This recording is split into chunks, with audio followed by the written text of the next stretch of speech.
Don't you know that the music should be solid? Well, we lost a giant. We lost a giant. Literally and figuratively. Man, wasn't he something, Theo? I got to tell you, something happened because you had told me you had heard it, and then we confirmed. I needed clarification from you and your sources, and I couldn't get it. Yeah, and then we confirmed it. And what I thought about is I immediately went into my old pictures, and especially the one I posted from the boat and all that. That's great. And I was remembering a lot about Bill. I know a lot of the news refers to him as William, which is his full name, but Bill to us, right? Piney, Bill. And I was thinking about this generation that is in Hollywood, not just the age generation, but in Hollywood, the way Bill, his career, the way it went, the way it was, right? Those time and how different it was. And this is a guy who's been in over 100 and something things, and the definition of a working actor. And I was thinking like how he would be remembered. And I realized that when I was watching all the shout outs to him, and a lot of people, obviously 90% of them referencing Piney, but there's a guy who's had a pretty storied career. And I was thinking about him as he was just so solid. He was so solid, and the people are learning over the last little while, if they didn't know, he was a scholar. He was a poet. He was a writer. He was an artist. He was truly a giant redwood of a man who was the purest form of being an artist. It's so weird. It's such an oxymoron. So bizarre. Yeah, man. Yeah. I was telling Mona, I said, you know what I got such a kick out of Bill? He would show up to set. And you got to understand, people don't realize it. He was enormous. Like, right? I mean, how big was he about? 6'5", 6'6". 300. Ryan 6'4", 6'5". So they were about the same height. 300 and something. Bill was like, that wide. Here's the best part about it. He would show up to set in a Mini Cooper. Yeah. And when he would show up in the Mini Cooper, when he got out, it would look like it became like a JanSport backpack. Like he thought he was going to put it in his pocket. He would literally get out, and it looked so small next to him that I got such a kick out of this gray Mini that he was driving. As the story goes, we would all shuffle and run to the parking spaces where we all had our own spot to see him get out of his Mini Cooper. We would love to see him get out. Can you imagine? He had the bad knees. He had the bad knees where he had the surgeries. But here was what's cowboy funny. Boots on, no Crocs for Billy. No, cowboy boots, no Crocs. But here's what's funny. His spot was next to mine. Now you got to think, I'm driving this giant Denali Yukon, and here always black, always black, the big rims, the big everything. And here I come stepping out, my little under 6 foot frame. And then next to me is this car that's the size of my rim, and here's this giant stepping out. And I would think about it and go, look at this is wrong. There's something wrong here. It is so right. But again, what you just said, the oxymoron of Bill is that, especially the roles he played, this cantankerous, hard nose, he played a lot of sheriffs, a lot of law enforcement, a lot of like hard, guys, but he was an artist, like a soft, gentle artist. Those conversations we would have in the chapel, Perlman at one end, Billy at the other, all of us sprinkled in, the conversations that we talk about writers and about theater and about plays. And all this shit would come out of his mouth, and I just kept going. See, this is that guy. But he was the guy. He was the guy on our set. There's very few. He's definitely the one.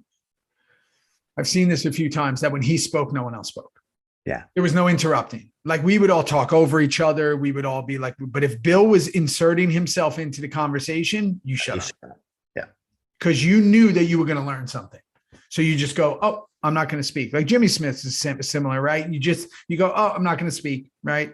And we've all had this with certain people, but not like Bill.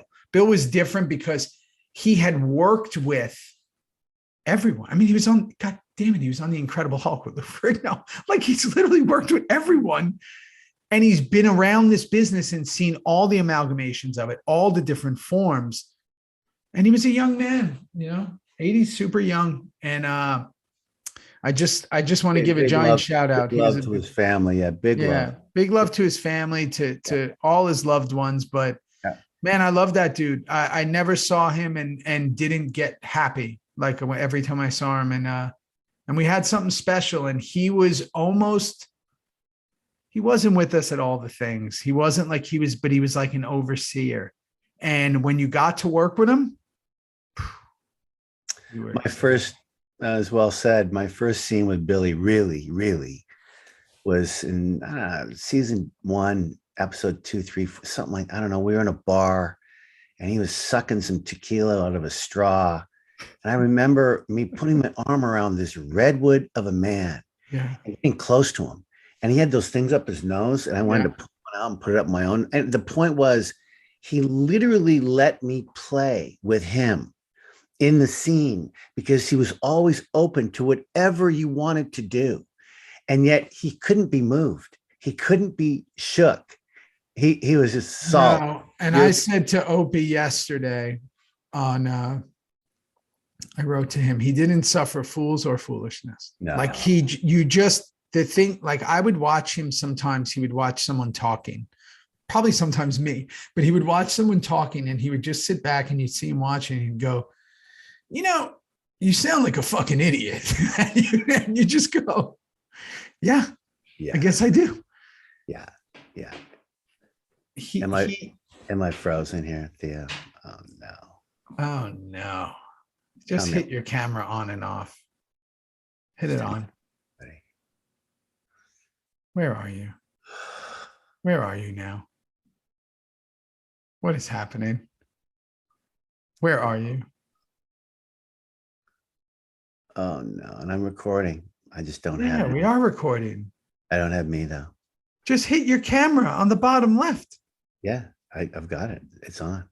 Okay. Go to the arrow. Justin's going to have to edit this. I see it already. Go to the arrow. Are you on your webcam?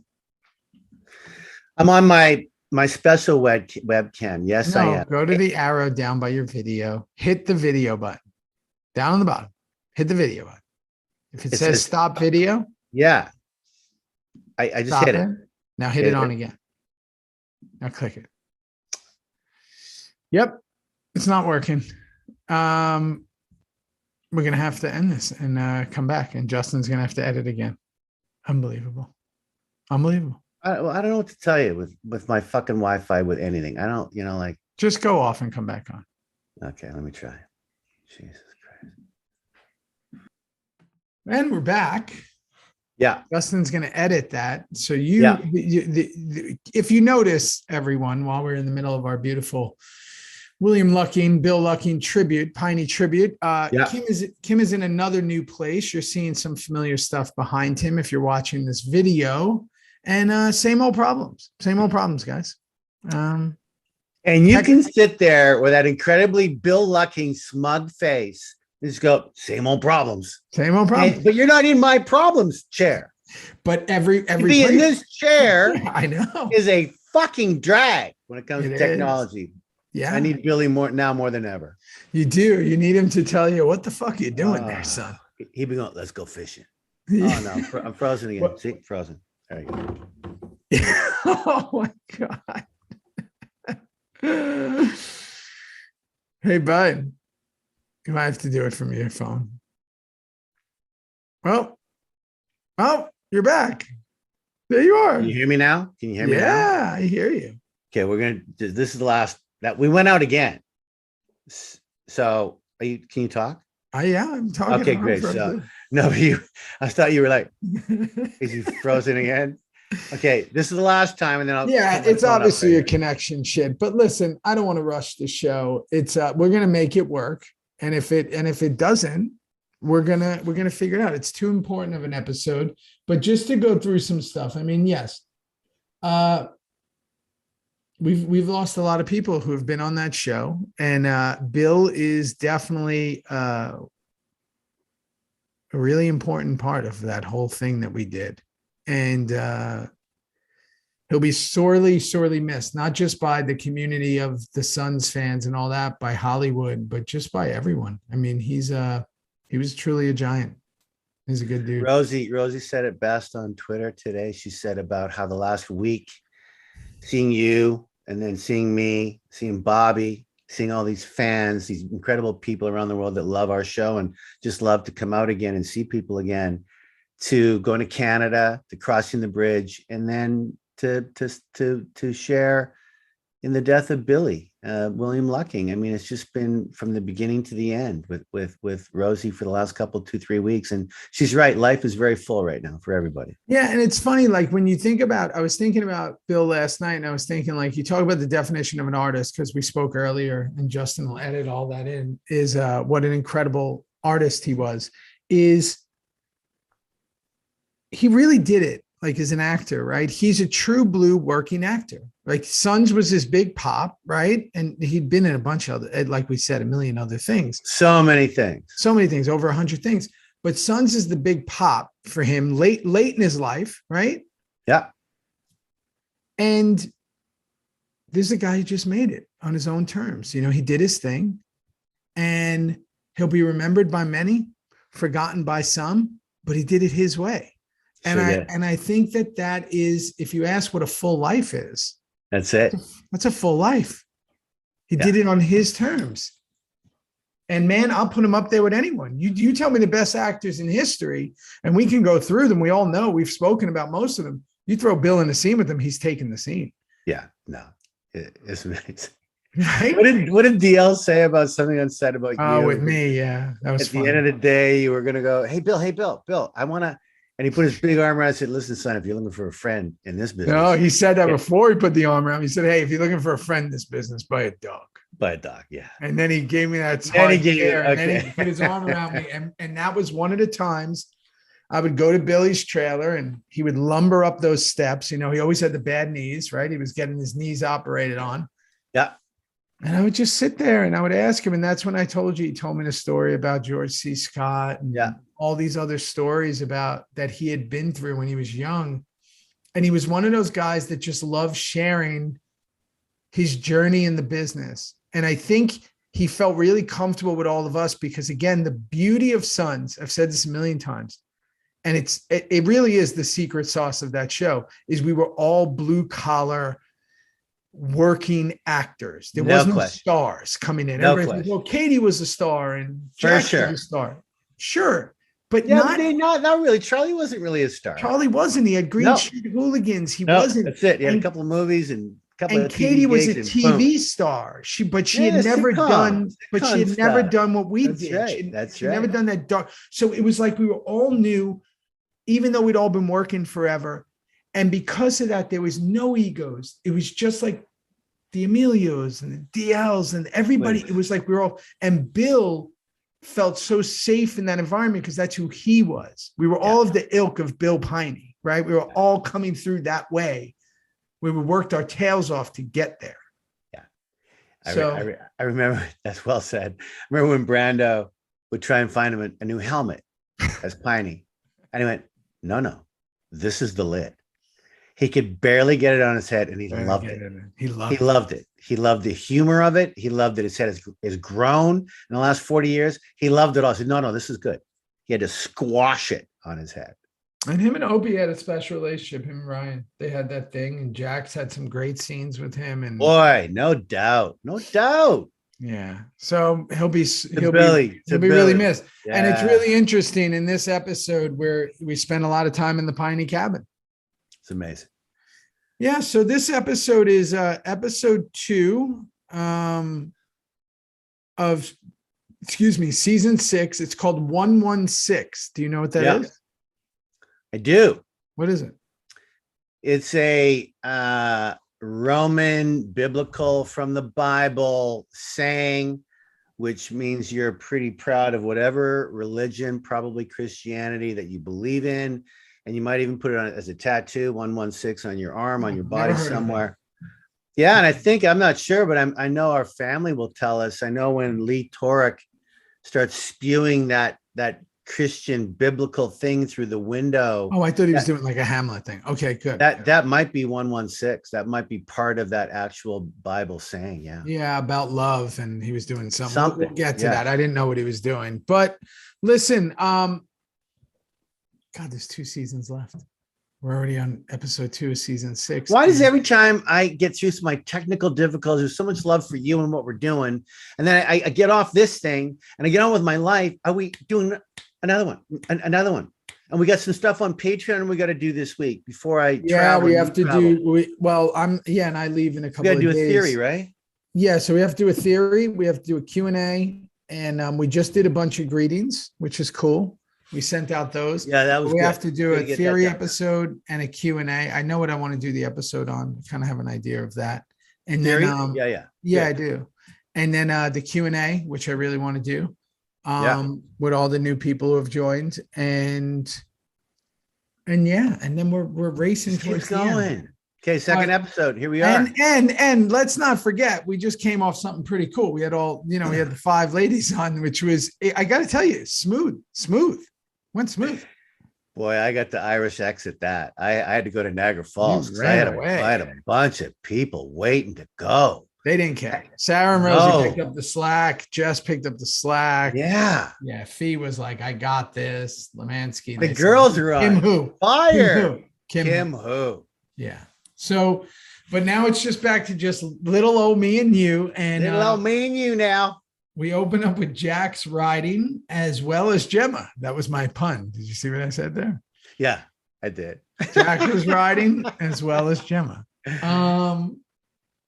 Listen, here we go, right? We're doing our montage, and Dave Navarro, who I just want to say, not an actor by trade, one of the better guitarists to ever live, shows up, and he's really good in this episode. He's really good. What a scar.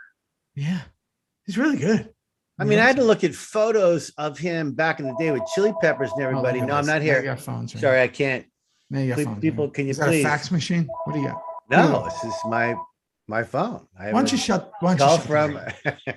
Here we go. You got an old school voicemail. Look at this. I got pants. Look at this. He's got pants on. Why don't you just put a fucking microphone? Why don't you put a speaker in there? I could. Look, guys, we're watching this office that he's in. You can see everything in this old abode, but we've never filmed in this office that he's in. Oh, I'm getting kicked around this house, baby. I'm telling you, I got a lot of stuff going on when I'm home for a few minutes. Yeah, they don't want. I'm everywhere. No, you go in there. You go to that room. Go to that room. What you have left. Anyway, he had a big scar on his face. He's really great in the episode. Yeah, and he comes in right away. We got to talk. Now, let's remember, we left that last episode with the big school shooting, right? And that was really substantial. We did know that it was Darvany, his girlfriend's son. We come to find that out. So he shows up, and we know already what he's going to tell Nero. We're kind of hip to this. Isn't a surprise. We do a lot of cuts throughout these conversations of Bobby riding Nomad, and it's him and Quinn, and they seem to be recruiting. They're desperate to find 2 new friends so they can join a club. You need 4. Yeah, they got 2. They need 4. What an interesting way to make Booney earn his paycheck and be in these episodes. And I guess it comes. Oh, he was back. thrilled.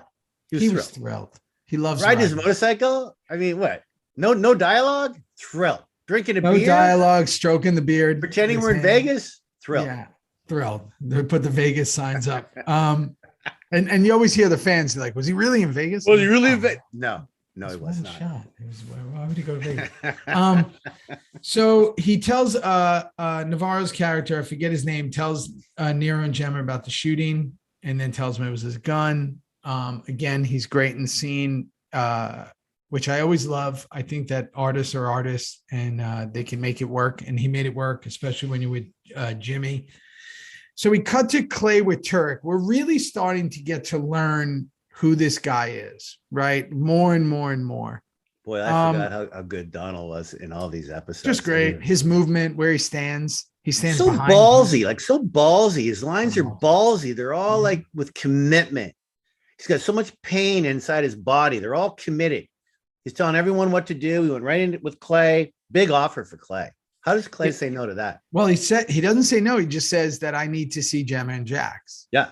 Now, I have no idea what that's about. I'm assuming it's something nefarious, like he's going to tip them off. Here we go. We're about to find out. Okay. Well, I don't know. So he's with him, and again, all signs are pointing to Clay making a deal, right? Now, I'm going to sound stupid because I kind of know what happens to Clay, but okay, that's easy for you. Does he make a deal? I don't know. Oh, okay. You don't. I don't have a clue. Okay. I have a clue. So we go back to Gemma and Nero. They're super close now. Like, this is weird. She really removed herself from Clay pretty quickly. Like, she's like tight with Nero. Couldn't wait. They calls him baby. All the stuff she would do with Clay. Affair. Oh yeah. Yeah, that's a little weird. Okay. She says they have to handle the old lady. We got to take care of this guy, the kid's mother. Yeah. And then we know that Tara is coming home, right? So I'm assuming she made bail. She did make bail. We read it, or we heard about that in the last show. She was going to make bail, so she made bail. The lawyer, we did. Robin Weigert paid it for us. Do we have the money to pay that? Sure. Sure. We're big in guns now. Yeah, Tommy gets so pissed off in this episode. What do you mean? We made lots of money. We got these contracts. We got to make the money. No. Yeah, when Jax yells at him, we'll get to that. Okay. So she's made bail. Jax is outside waiting. What I really liked about that scene, and I thought, speaking of ballsy, I really love this. They don't speak when they get on the bike. I agree and I disagree. First of all, they don't say a fucking thing. I loved it. They took their time. It's brilliant. But I just went, wait a minute. Charlie just did a little on top action with the madam just minutes ago. I forgot about that. And now he's coming back to see his girl who's been in prison. And again, using her right hand, punching every girl that she can run into so she doesn't become never going to be a doctor again. Yep. Forget about that. We're still in the cartoons. Tara's just punching everybody. Yep. Jax doesn't hug her. Just get on that fucking bike, babe. Well, I think it's because he's not supposed to be there. I took it a different way. Like, he's not supposed to be there. Correct. And I think he's just soft pedaling. Like just let me, don't let me rock the boat too much. I would hope that he feels bad for sleeping with the madam woman, but he probably doesn't, because we do come to find out in this episode that he's a total sociopath. Yeah, no, I mean, especially when he orders Juice to do later, he's completely lost his mind. But all right, but I did like that they didn't say anything. No, cool. Copy that. Check mark. Okay. They come back to the kids and Gemma right away. Fucking Gemma, right away. She wants to talk to him in the kitchen. Can you give Tara? Can Tara get any breaks here? Can they take it outside? Can they say we'll meet down the block? We'll meet in the garage. Sit with your boys. I need my son in the kitchen. Be right back. What? You just got home. She just got home. Do you want? How about Gemma? You go to the Dairy Queen, get an ice cream for the boys. Let them catch up a little bit. Are you hungry? You've been eating prison food.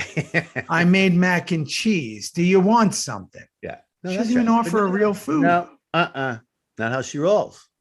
It's terrible. Okay. Right away, she tells Jax about the shooting. I'm loving what Charlie's doing here. It's super contained. He's doing everything contained right now up until this moment. Everything is kind of inner. And then we cut to the school.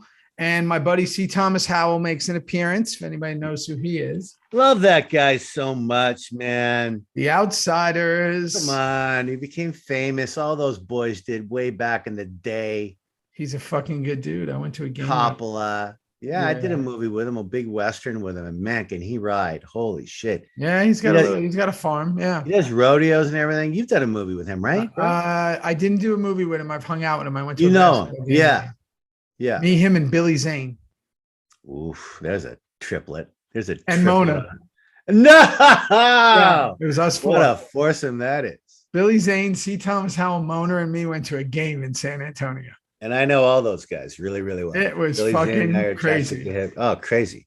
I got basketball. I got a new show coming out with the Zane Train. He's in the show for a minute. Yeah, he is. Yeah, the Zane Train. You telling me? Else. He's really good in Titanic. But C. Thomas Howell. Nice to see him with the glasses on, being a cop. Yeah. The yellow ribbons askew. He's trying to help people out. Come on. But more importantly, we're about to meet CCH Pounder's character. Yeah. And she is as good as it gets as an actor. Don't fuck with her. Don't fuck with her. Don't fuck with CCH. And she was great on The Shield. You didn't see it. She's great in everything she's ever been in. She is going to be a problem for the Sons. I do know that, right? Yeah. When I was going through the cast list last night, I saw her name. She did 13 shows. So she's in it. Here we go. Anybody that's done more than like 5 or 6 is like part of the nice thing. Arc. Yeah, nice, that's a big arc. Yeah. So Jax wants to talk to Tara alone and says he didn't sign these papers. Can you remind me what the papers were about? Yeah, the papers were the papers that Tara wants him to sign, that if something should go wrong with either one of them, the boys are going to Wendy. The boys are going to Wendy. There's no doubt the boys are going to Wendy. And Jax went, you got to be fucking kidding me. I'm not signing that. In fact, I'm going to put a needle in Wendy's arm just to make sure that, you know, that doesn't go very well for her. And Tara's all pissed off, and we're going to find out she wants a divorce coming up. I mean, yeah. And then he tells her he's staying and that he can't leave the club because it's not what Opie would want, which is a fucking chicken shit excuse. But you know, he said that. He said this would all be for nothing. What would be for nothing? What? The 82 people we just killed? Right. What would be for nothing? Your wife and kids are probably more important than what I think so. Anyway. So I will say he's terrific in the scene. He's so very good. Subdued. He's very contained. He's very quiet. Good. He is very and she is unraveling right in front of us. Right. And then Tara and Gemma are alone and they just can't stand one another. I mean, there's just tension. Right. Yeah, I don't know where we are in the actual show here, but is this when Gemma wants in the kitchen about the hair? In the kitchen, and she goes, "We have to see Jax. Jax wants to see us." Did she say that in here? No. This is right after Jax talks. He walks out, and Tara and Gemma are left alone, and Gemma says, "Nice hair." She goes, yeah, I can get it for you. I can get you. No, and Maggie was so good. She just backed away from that scene. Like, where are you going? I'm going right here to the kitchen. She's unraveling. I want to be home for a minute. Yeah. Yeah. Her whole life is right in front of her now, like in the worst possible way. This is season 6 too. Remember, we're in season 6. I know. My favorite. Yeah. I don't know. I'll leave it, but they're in the kitchen together. I know. That's what I was thinking. Like this is a great foreshadowing. It's a bit of a foreshadowing moment, son. Yeah. Nobody would ever fucking see that one coming. No. So Nero arrives, tells Jax about the gun. Oh yeah, here we go. I tells him about the mother and the kid. Tells him everything. And now again, here's Jax. Every time he moves one chess piece, another one comes slamming into him. He can't get kind of straight on solid ground, it seems. And as that's happening, Gemma comes up and says, Clay wants to talk to you. That's okay. That's where we're at. And right in there is where Charlie did mention, I got a place up in Pine Grove.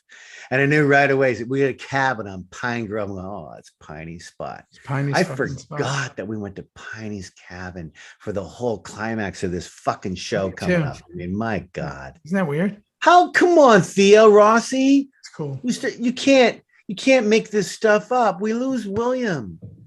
And now we're talking about a pivotal part of his cabin that he loves so much. It's in this show. Yeah. You can't make it up.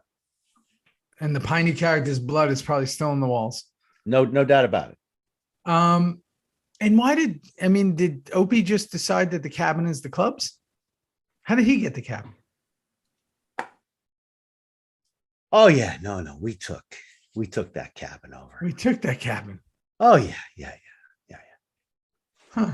It's interesting. It's not Piney's cabin. It's now a club cabin. It's our cabin. Maybe it should have went to the kids. I'm not sure the kids are going to go up there that often. It was quite a maybe ride. Maybe they could have got the money from the real estate.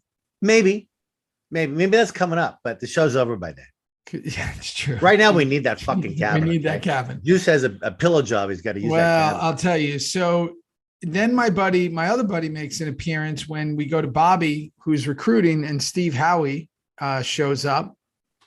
Yeah. Does he come back? So Steve was a huge fan of the show. He rides like crazy. He's on that show Shameless. He's been on it for 100 years. Yeah, I wonder if he comes back. I don't remember. He does for like one other episode. And then he just, I guess they weren't writing for him. And he was just like, oh, I'm out. I'm out. Thanks for having me. It's going to be something different. I'm glad I did it. He got to wear the cut. That was a big thing for people, right? You come, you wear the cut.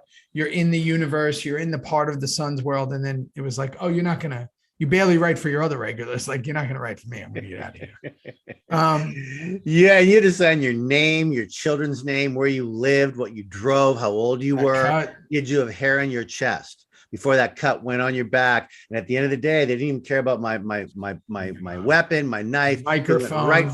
They went right for the cut. Get the cut back. Thank you. And you remember there were times where we would. So how do I make this make sense to people? There were times where we would shoot a scene, and then maybe the next location wasn't far away. So we would go, we'll just ride our bikes there. Do we ride our bikes with our? And they said, you got to take your cut off. You got to take your cut off.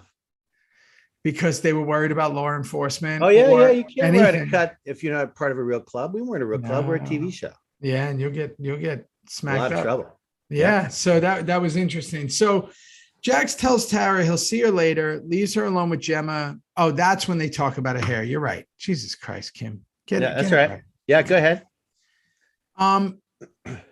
All of a sudden, here we go again. Gemma's the fucking hero for taking care of the kids. I just want to thank you for taking care of the kids when she says, I'm not the one who turned you in. And here's this narrative that I keep bringing up. I sound like a broken record, where Gemma seems to get Clay's rotting in prison.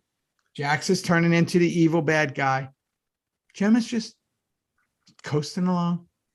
She's swimming upstream, baby. Always. Upstream. Never in doubt. She's gonna make it. The bears won't catch her. Oh. She's the salmon swimming upstream, man. Doesn't get a dent on that car. Not a dent. She doesn't. Gemma Taylor, man. She knows exactly what she's doing. Poof. So okay.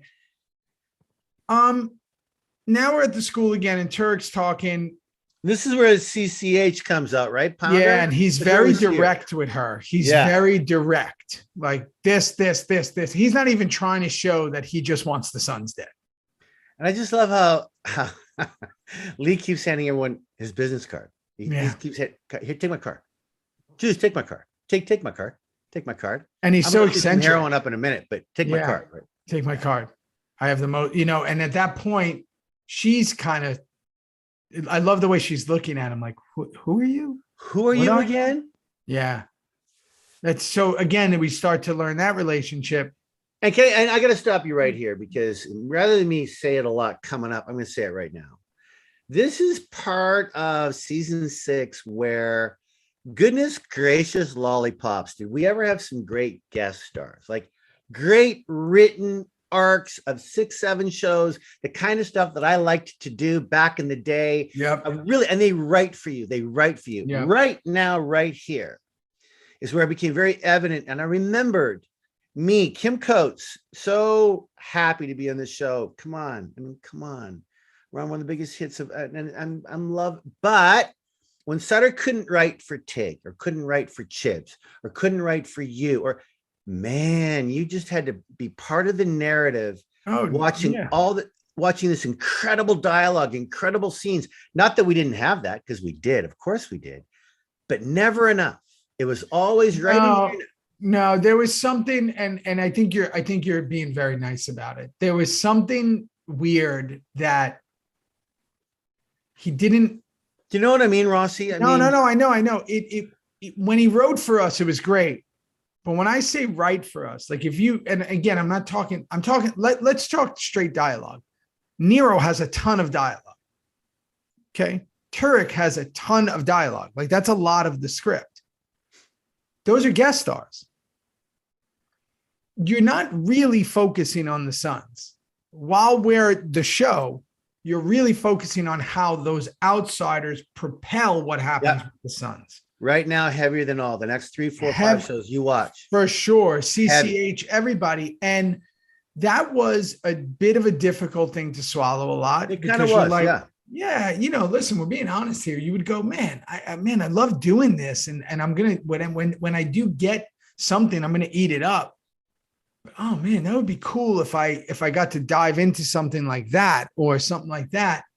And it wasn't an ego thing. It was the fact that you just want to go. It has nothing to do with your ego. You're like, man, I'm ready, coach. Put me in. But he really did like to write for the guest stars. And I just wrote down, we're 30 minutes in. Tig hasn't said a word yet. And again, I'm just telling the truth. No, either is Juice. Right. Not right. And Tommy, God bless Chivs, he's going all gangster with that hoodie. The hoodie's up now. Yeah. And I know that Tommy, whenever he did that, it was like, I'm not going to talk. I'm going to hide. I'm going gangster. It is what it is. Yeah. And again, it definitely had an impact on the mental of all of us for a little while, because we're like, you go through and you go, man, am I doing something? Like, I want to do something. And you'd get kind of like Juice has something coming up in this episode. So you had to get creative when you did have something, because you might not have something for 4 episodes. And especially, like you said, in the building of the narrative of what the arc's going to be for season 6. That's all that we were used for in a while. Yeah. When you're building that arc, you usually focus on the guest stars. Yeah. I mean, look, Dave Navarro's character had 100 more lines than Tig, right? Like that's just the way it is. And you go, okay, but Tig's the one that sells the t-shirts. Like, you know what I mean? Like, Tig's the one that, like, that's the one that people are there for. Very interesting dichotomy of shooting a show with 10 leads, bringing in these incredible guest stars with a story that needs to be told. Sometimes you just don't do anything. And me and Tommy, man, and a little bit of you, we were in the background. Bobby, he's on the road, not saying anything, but that's where we're at right now with Sons. Yeah. What would the show look like if they worked inside the club all the time? Well, we talked about that, right? Yeah. I mean, what would it be? Who knows? It would have been a different show. So here we find Juice all beat up in the alley. Jack says it's brotherly love, and they're trying to remove Darvney, whatever her name is, and she goes into the bathroom, starts shooting up. I remember that day. I remember being in that house. Peter Weller directed this episode. Yeah. Brilliant. But I got to tell you, me and Tommy, Chibs and Tig, we had a really hard time. We couldn't stop laughing. I'm just telling you straight up. It became kind of ridiculous. Like the shooting, just all of it. All of it. The cops are right there. We've come in the back. We're gonna do what with this girl, and we're gonna take her where with him. Then the gun comes out. What? Stop! Shh! Put your hand over her mouth, and she was kicking and screaming. Happy comes in and goes, "They didn't hear a thing." I'm like, "They didn't hear a thing." Radio? Yeah, no. So didn't hear a gunshot. It just was a bit ridiculous. Very ridiculous. Very ridiculous. Very ridiculous. Definitely ridiculous. You're ridiculous. So now we go to Gemma with Clay. I'll tell you something that I noticed, because I remember this time. So Ronnie wasn't working a lot during these shows. He'd come in and do all this stuff in one day. Very unhappy. Look at that scene and look at his golf tan. He's got the golf tan and the craters in his forehead. You could put hot dogs in all of them. Yeah. He has. He was golfing every day. That's a very good point. And I have to say that anytime and I think with Gemma, we're to get the weight that Clay has on this show, the weight with his voice, his demeanor, just the weight of Clay was just such a, I missed it. Oh, I missed it. I miss it every time I see him speak. So Turek's watching. She knows he's there. She knows someone's there. They're really painting Clay out as the full enemy. Again, she's the angel. He's the enemy. And Turek starts quoting that stuff. So again, I wonder if that is 116. I don't know. Maybe. It might be part of the biblical, the Roman. It might be. I'm not sure. Gemma's doing all the little crying things. So, okay. So we leave that scene and she runs down the hallway to the bathroom. And I remember thinking to myself, like, is she feeling this for real? Like for realsies? Like, why is he doing this to me now? Like all the feelings are coming back up. I really feel for this guy. Again, they're painting her as an emotional. So that's what that is. Yeah. She's the one, she's the victim here. Yeah. And I just don't agree with it. Turek says how hard it must be to Gemma. Oh, it must be so hard, right? Whatever. He kind of, and then she realizes him. She does her Gemma thing. She calls him a dick. and marches off, and he's just sitting there left alone. Yeah. I kind of like this next scene. Jackson crew meet with Galen. I really liked Galen in this scene. It seemed like that was the most evil. Well, the Irish are back. Yeah. Come on, Tim Murphy's back. He's bringing in Scotty Anderson. Yeah, Scotty Anderson. Scotty Anderson did 47 shows, and finally they brought him in. No, I'm kidding, but he does a lot. He does a lot. He does a lot coming up. He was fun to hang with, that guy. Yeah, this was his first episode, but I like that he was like slapping Jax in the face. Oh, Galen. Because I'm thinking about it. This is like true IRA. This guy's like, I mean, they make a motorcycle club look like nothing. And the fact that we're gonna take to the Kings. And we'll get Jax shouldn't talk sideways to him ever. Yeah. And then what he does is, which I thought was a good move, and I don't necessarily agree with it, is because his frustration of being emasculated by Galen, he then takes it out on Chibs by yelling at him. Yeah. Whatever. Chibs didn't deserve that, but this is Jax. Well, and this is again filmmaking at its finest when the five of us are there. Yeah. And then, oh wait, we can't talk in front of these three, so we're gonna back away. And so Peter Wells goes, Tim, Tommy, find the lens, So we had to move that way for no reason. Other than to, I think, let's have a smoke. I guess we'll have a smoke. So we can be kind of in the shot without, and then we leave Scotty Anderson all by himself to play with himself over there. All day. Always, all day for 5 hours. You're just sitting there in the back. Waiting. So there you go. That's what that is. Yeah. Your legs start to cramp up and you're like, are we sitting? Did they call cut? They might, nobody told me. And then Charlie yells at fucking Tommy, and I my one line. I go, Chibi, we'll work it out of the chapel. We'll work it out of the chapel. Chibi, we'll work it out of the chapel. I went, whoa, I got that line out. That's so fantastic. Oh my God. Okay, so Turek's with Clay. Again, he's demanding, like, hey man, you got to sign this. You got to sign this. He's really starting to have that anxiety of him not signing, I think. And then we go to your friend and mine, Tara and Margaret. And I got to tell you, this one hit me like I didn't see this coming. Tara wants a pregnancy test. So what? Am I missing something? Who'd you have sex with? Is it for her? I don't know. Is it for someone else? Is she doing another one of those? She said she did it for her. But she hasn't had sex with Jackson. I can tell you it wasn't with Tig. I'll tell you that right now. No, it wasn't with Tig. And then I'm like, who was it with? Someone in prison? I'm not sure. How long was she in prison for? They're all gals. I don't know. Again, I'm looking forward to finding out. Maybe it is just because it happened. I know all the people can be like, it's pre-prison. She was only in prison for a week. Sure. Okay.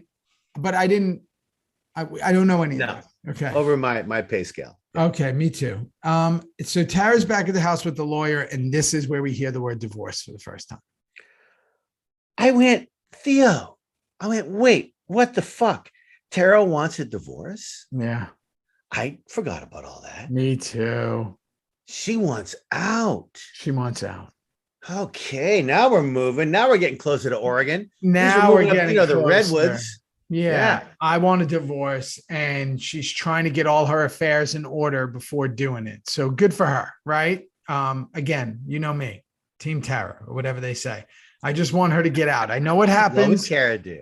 I just want punch someone with that cast in her hand to make sure she can't be a surgeon. Got to stay in Charming for a couple more shows, and then we'll see where she goes. And then we just found out that they pulled the offer on her in Oregon. She doesn't even have the job offer. No, gone. So here we go. Lose, you lose, Theo. We're at the cabin with Darvany. Gemma shows up for Jax. Full of info, full of needing to talk. Boom, bang, boom. Nero shoots. Head blown off into the window. So, okay. And then I just want to say one more thing before you go. Jax was going to kill her. Nero stopped him. Ridiculous. This whole scene, ridiculous.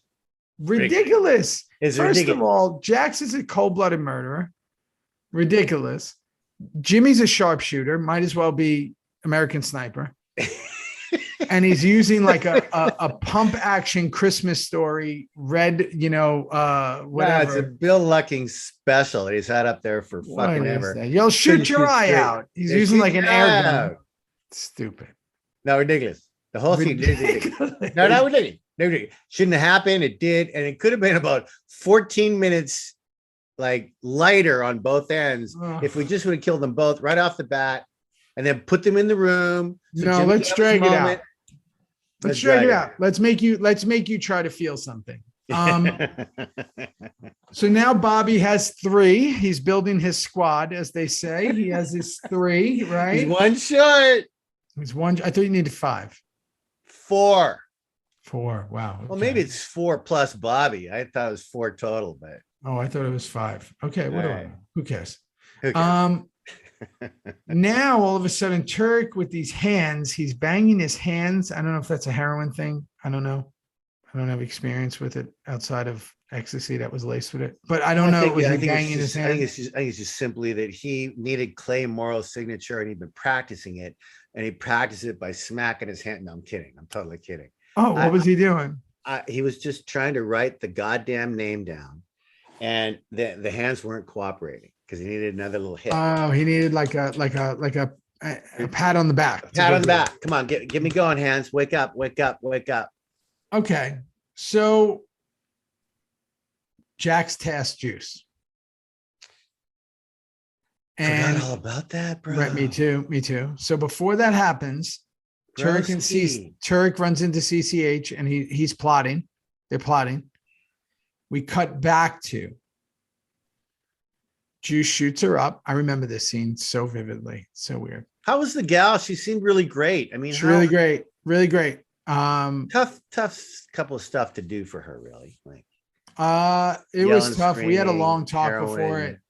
I told her, I said, listen, I just want to let you know, obviously your comfort level is the most important thing for me. I don't like safety first always. Yeah. Safety first always. How do we do this with the pillow? Yeah. How do we hold it for long tell the enough? people how you did that. How did you do that? Yeah, you're basically like leaving an air pocket, so you're bending it a little where it looks so like the hands look tense, but there is some you know it, like when you're choking on screen, right? You have to make it look like this, but you're never soft. go by the Adam's apple. That's you right. never really, You're soft. So you're going, it looks like you're doing this, but you're not really pushing it all. And if anybody who's listening, it means like your hands, you're showing the veins coming out of your arms, you're pushing, but you're not physically motioning or doing anything. It's the same with choking is, you put the hands here and you might be grabbing the clavicle or down low, but you're not really up here. But it's all about the tension in your arms and all that. How did our gal do? She did great. And what I wanted to make sure was I said, listen, I just want to let you know, you're not going to see me, but it's going to be really weird because he's gone. He's gone. He has no life in his eyes. He has no life anywhere. I'm going to rub her arm right where I'm shooting her up. And this is the true beginning of the end for Juice. Like that's it. He's broken in more ways. And obviously we all know what comes up. It gets worse and worse and worse. But this, after that Chibs beating, is the beginning. Doesn't matter if Jax takes him back. Doesn't matter what happens. It's over for him. And I want to, that's right. And I want to point out for you that the scene coming right up now, when you go to wash your hands and get your hands, it's actually from Macbeth. It's actually from Macbeth. Macbeth. It's you are scrubbing and scrubbing and scrubbing like Lady Macbeth does in Macbeth, trying to get the blood off her hands. There's no blood on her hands, but there's blood on her hands. If you know what I mean. Yeah. And it's the most beautiful, just before she commits suicide, Lady Macbeth. It's a beautiful part of the play. I did that fucking guy over 200 times. I was 26. Holy shit.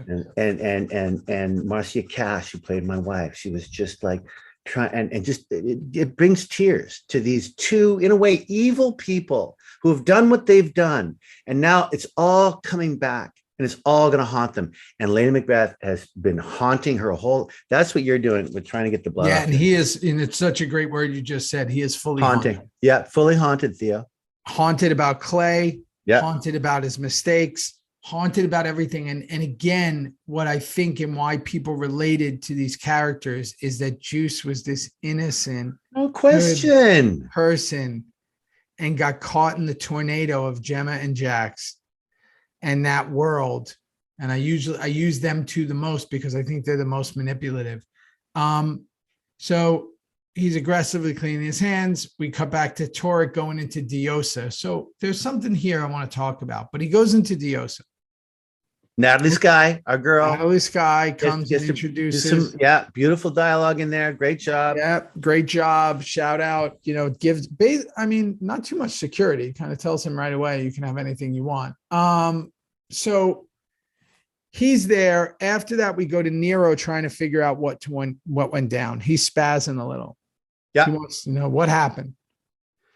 Jax is not just now someone who orders kills. Who almost killed the woman outside. Lying. On his wife. Lying. He's lying all the time. To everybody. This is our hero. Yeah. Sure. Okay.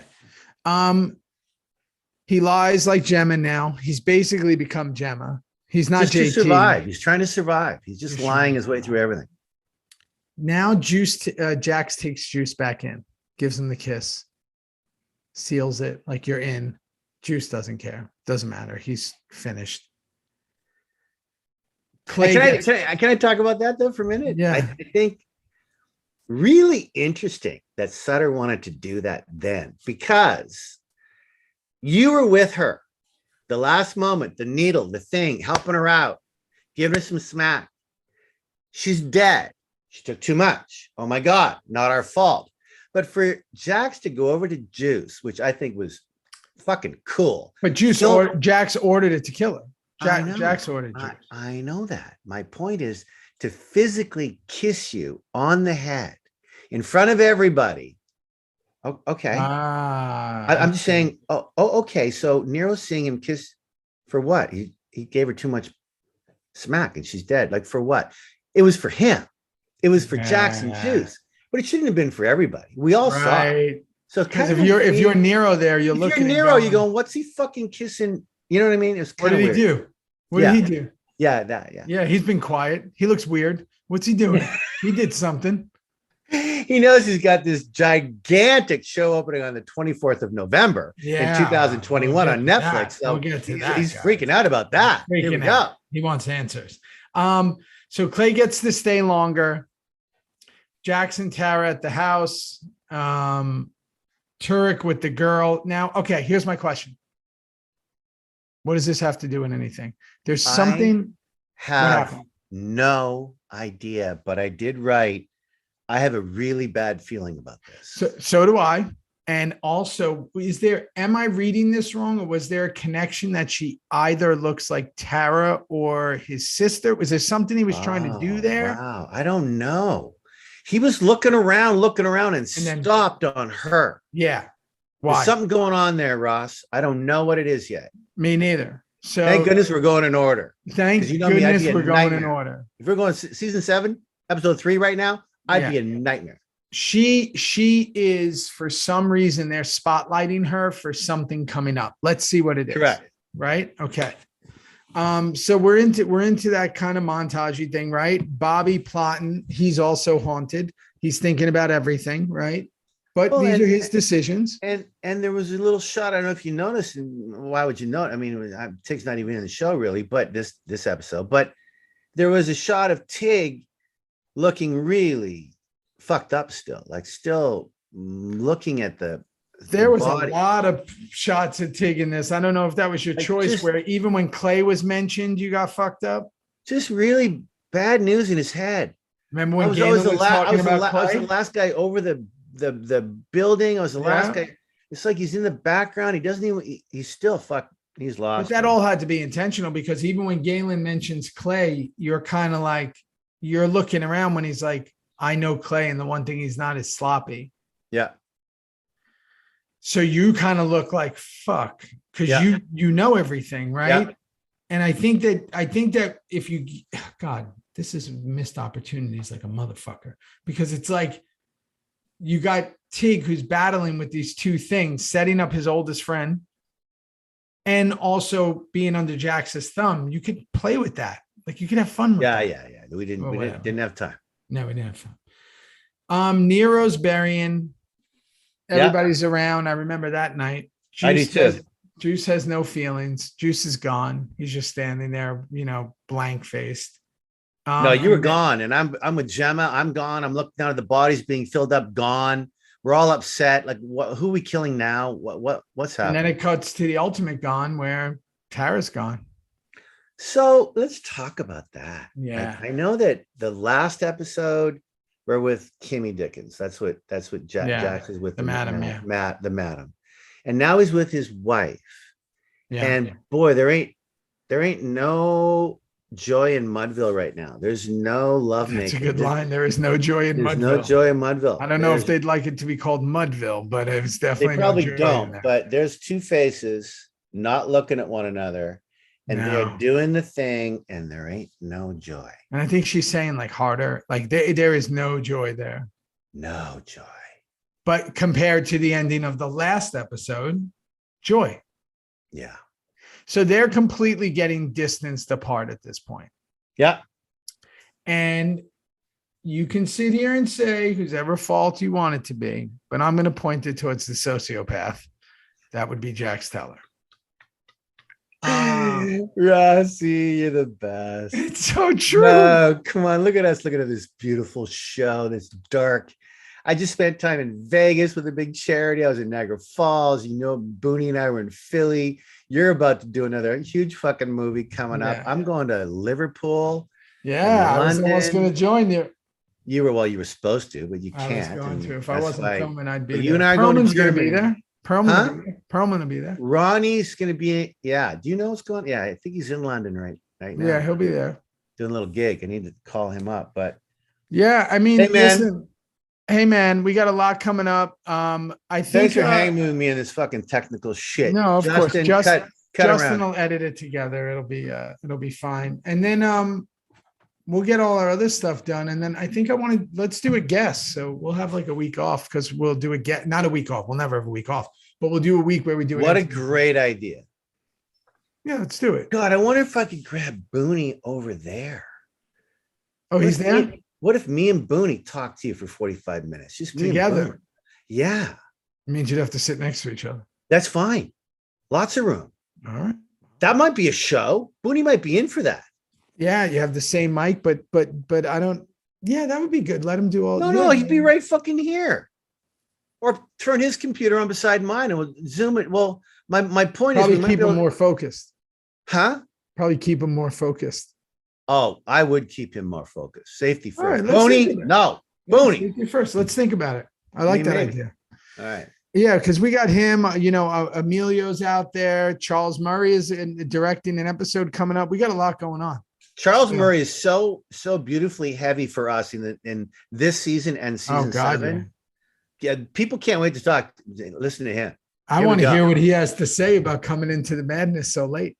Oh my God. Well, listen, big love, Piney. Big love, Piney. Big love, Piney. Like I said in that tweet I wrote, give him hell wherever you are, because I know you are. Big love to that man, to that redwood. Yeah. And I love you too, buddy. Love you, brother. Love you, brother. Fix your fucking computer. Goodbye. Goodbye.